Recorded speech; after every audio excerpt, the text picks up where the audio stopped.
Hello everybody on this nice spring day. I just wanted to make a short video. I've noticed some people posting things online. They're really concerning to me and it makes me feel sad actually. Not too long after the election, I saw a video of this black lady and she seemed sincerely grieved and sincerely sad and scared. And she was just in tears in this video saying that Donald Trump was going to put her back in chains and make her a slave. She really, really believed this. I mean, she thought that this was true.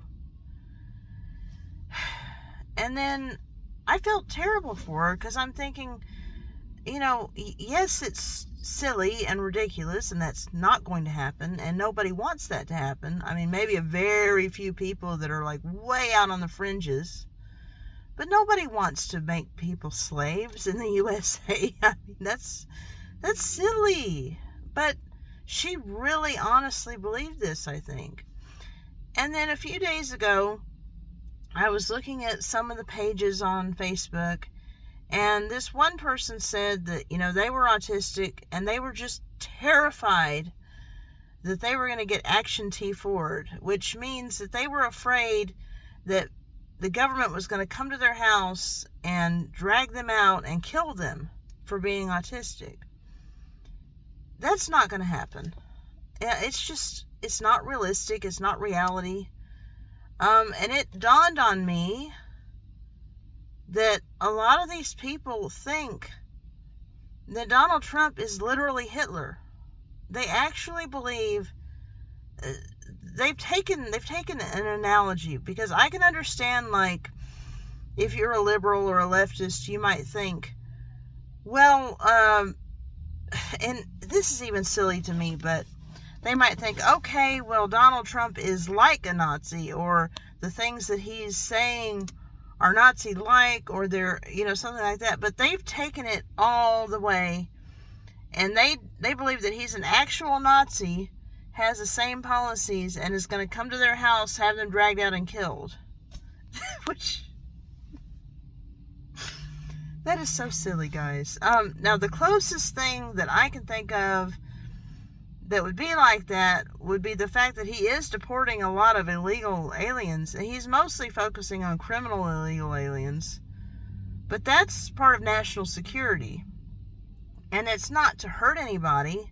It's to send them back where they, belong, or back to their own countries.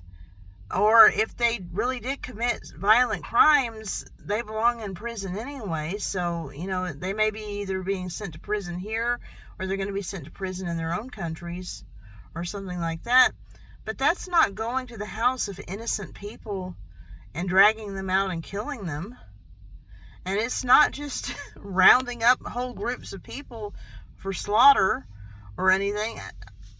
Guys, I know that you get in these echo chambers where you really believe that this stuff is possible, or that Donald Trump is an actual Nazi somehow, but that's not going to happen. And it's not how any of us on the right feel. I'm not like a super, super, super right-wing person. I'm kind of more centrist. And I can tell you, look, nobody on the right that I've ever met wants to drag people out of their houses and slaughter them. Other than, maybe the extreme fringe. And they're not in power. Okay? I think it doesn't help when a lot of the legacy media wants to paint people like Donald Trump as a right-wing extremist. Guys, he was a businessman in New York for most of his life. He's a social liberal more than a social conservative. Yes, he was pro-life, but he believes in exceptions. And that's what, gosh, if you go back to the 90s, even a lot of the leftist liberal people were saying that it should be rare, that it shouldn't be happening all the time, it shouldn't be used for birth control. Even the leftist liberals were all, basically saying that they didn't feel like abortion should be used, just to because you don't want to have a kid or something. They felt like it should be safe, legal, and rare. And the rare part was part of their platform. And I feel like Donald Trump is kind of on the same wavelength as that. I do think that he doesn't believe, that you ought to be just aborting babies left and right, but he does believe in exceptions and things like that. So, that a real social conservative wouldn't believe in. And so he's not even that conservative. And then, like, on the homosexuality issue and all that, he's never been against gay people. Not even a little bit. He's always, allowed it. He's had gay weddings, at Mar-a-Lago. I think he was friends with Elton John at one point. This guy has never been anti-gay, and he hasn't been anti-trans either. From what I understand, didn't he invite Bruce Jenner to use the women's bathroom at Trump Tower? The thing is, guys, he's not some huge right-wing extremist who's going to go to your house and drag you out and kill you or put you in chains. It's all silly. You guys have got to live in reality, okay? Look, I know that a lot of times the political climate can get really crazy. I mean, just look at what's happening now. You got people going out to Tesla dealerships and keying up people's Teslas and all of that.